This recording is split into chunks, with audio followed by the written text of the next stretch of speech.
So this is a screencast for you to work through in relation to thematic analysis for the Create an Original Practice module. So the aims of this screencast are to understand the key features of thematic analysis, begin to understand how to generate codes and themes, and how to avoid some of the common pitfalls. So Maguire and Delahunt said that the goal of a thematic analysis is to identify themes, patterns in the data that are important or interesting, and use these themes to address the research or say something about an issue. This is much more than simply summarising the data. A good thematic analysis ensures that you're interpreting and you're making sense of it. So when you first start out on a thematic analysis journey, what you will find is that you have lots of themes that may come to light. And then as you work through a thematic analysis, you're trying to amalgamate these themes to create directed themes that you can then have a look at within a research context, interpret, and then try to glean some information and draw conclusions from that research and those themes. So if you can pause the presentation here, I want you to have a read of the following journal article that's linked within the presentation. I want you to make your own notes and any points of interest that you might get from there. So just pause here.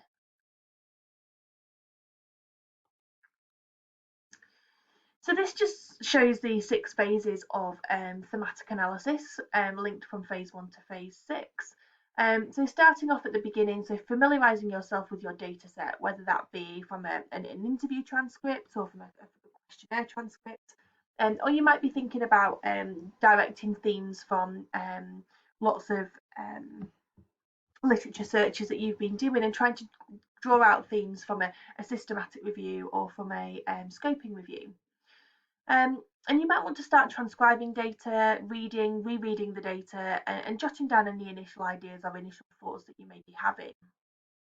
Then going into phase 2, from those initial thoughts, you might start to generate initial codes. So these might be really generic to begin with, and you might start coding interesting features of the data in a systematic fashion across the entire data set. And then you might look at thinking about how these codes then might relate to each other, and are they relevant within the data set that you have. And if something doesn't fit into a specific code that you already have, do you need to formulate another code to be able to then generate another idea?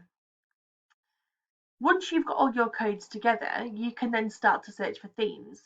So once you have those codes, you might then start to identify that actually these several codes fit into one theme. And you gather the data relevant to each potential theme. So you would start off by having perhaps an Excel spreadsheet that identifies the codes, and then you might start to then link or color code those codes so that you can then generate themes. And these are broader topic areas that identify the codes underneath them. Then you might start to have a look at reviewing the themes, so checking the themes application in relation to the coded extracts, and then having a look back at the entire data set. So you're creating a whole thematic map that shows your analysis. So you would go back and make sure over your data set that you hadn't missed anything or any codes or anything that perhaps might fit under your theme that you've now generated. So you're checking, you're rechecking, and you're amalgamating at this point. Then you're going to look to define and name your themes, and this can be quite a tricky process to do.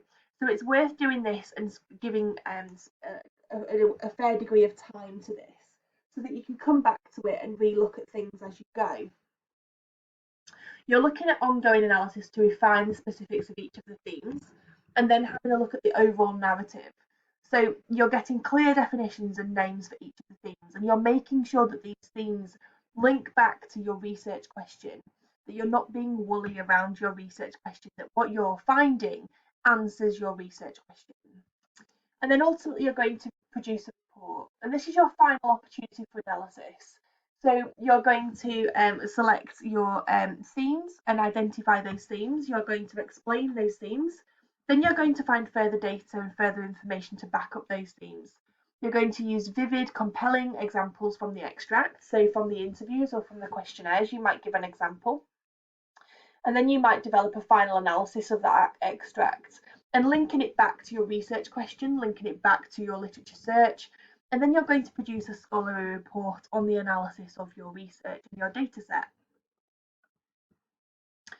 So thematic analysis has lots of different meanings. And originally, thematic analysis and grounded theory evolved from content analysis. And then in the 1990s, thematic analysis procedures began to be documented, starting with it being a phenomenological method. So now the typology of thematic analysis links to three broader concepts, and that's coding reliability, reflexive, and codebook. And I'm going to go into these in a little bit more detail. So within these next three, coding reliability, codebook, and reflexivity, you might want to have a look at making more notes on this and looking at this in a little bit more detail. So this is the coding reliability is a deductive approach, and it uses the theory to then make a prediction. And then from that prediction, you're designing an experiment to test that prediction. So you might have a look at formulating a hypothesis, and then you're going to find out how you're going to test that hypothesis. And then ultimately you're going to do the experiment, and then you're going to observe. So you're going to create or you're going to modify the theory so that you can either answer your research question or you can develop further sub-research questions from what you've found. Then you have the reflexive approach, which is looking at familiarization, thinking about how you're going to code based on what we've had a look at and talked about already. And then you're going to look at how you develop your themes. So review your initial themes against coded data and look at it based on the entire data set. Then you have codebook. So this encompasses approaches such as framework analysis and template analysis. And you use a structured codebook or coding frame. So you might go back and go through the reliability thematic analysis, and then also use reflexive thematic analysis within that to produce your codebook. Some or all themes are determined in advance or in the early stages of an analysis. And then coding is a process of organizing that data into these themes. So what I'd like you to do here is pause the presentation and make your own notes about the principles of thematic analysis and the ways in which thematic analysis can be undertaken. So developing a theme. So what is a theme? Themes considered as summaries of common domains or common codes. Themes can have a shared meaning underpinned by a central concept. So your theme is much broader than what your codes are.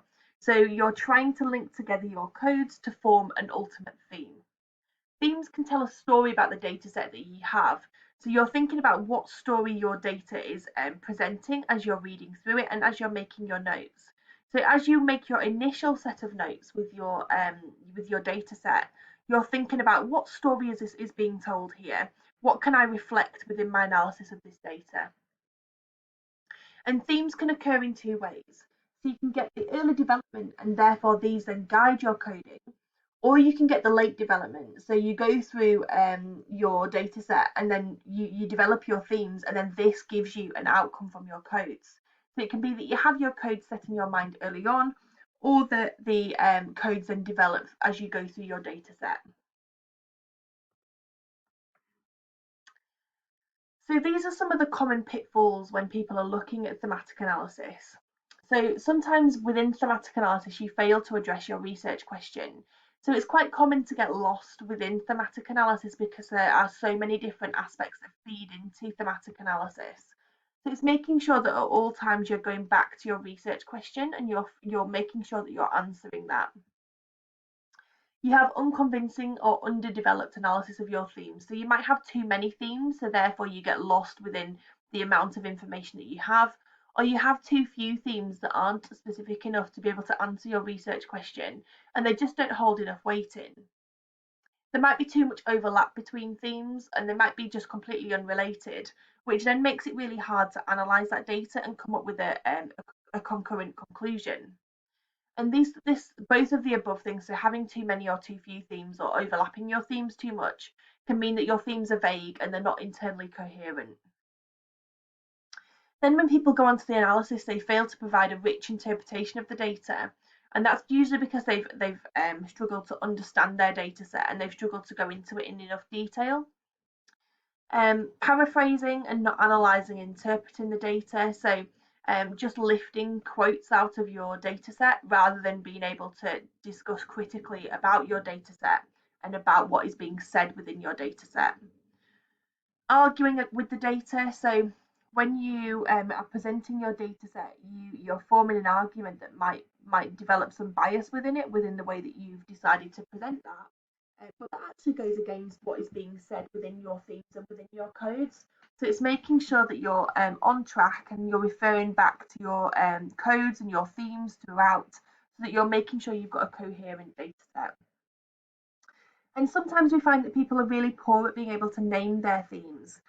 So they're not coming up with specific enough names for the themes, or they're too specific, and therefore you can only attribute a certain number of codes to them, or maybe even one or two. This doesn't form an appropriate theme. So it may well be that you have to go back and have a think about what kind of themes and how you're naming them. So here are some examples of good practice for thematic analysis. So your analysis provides original and novel insights into the meaning of the data. There's a good fit between the data and any analysis that you may be doing. Each theme is clear and distinctive. There's an appropriate number of themes that you've managed to elicit from your data set. Each theme is discussed in further detail and you're able to enrich your data and your conclusions. And there's a strong evidence of a systematic and thorough analytical process throughout your data. The most important one is that your data explains your data set and why it is important in relation to your research question. So how does the data set link back to your research question, and is it answering what you want it to? And if it's not answering what you want it to, is it because there's more to be explored? Are there further questions being brought to the forefront? Or is it that your research question and how you've analysed your data, or the questions that have been asked within the data, aren't appropriate to be able to answer your research question? So again, I'd just like you to pause the presentation here and have a quick look at this excerpt, whereby you're trying to have a look at the initial codes that are being developed here. So have a read of it and just have a look at the codes that have been brought to from a researcher who has just made their initial coding process. Then you're going to have a look here at what the themes are that are being brought to the forefront. So as you can see, there's two different colours. So we've got the codes, so HBO and Netflix, and then the codes in yellow on the coming to an agreement and disagreement. And then what you can find from there is you can develop an overriding theme. So the theme that supersedes HBO and Netflix is video streaming services, and a theme that overcomes coming to an agreement and disagreement is collaboration. So you can see how you can start to bring those themes together. And it's often a really useful tool is using things like post-it notes or paper, the paper version of being able to identify themes and codes to make more sense of your data set. And then as you can see here, there's a further theme being identified through the codes here. So we've got 4 codes. So annoyance, not easy to find something, confusing interface, and using sources. So then what they've done is they've cut out evidence to support those codes.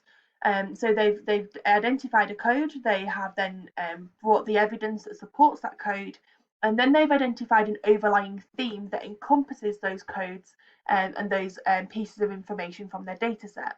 So their overlying theme is shown in pink, so difficulty to find videos.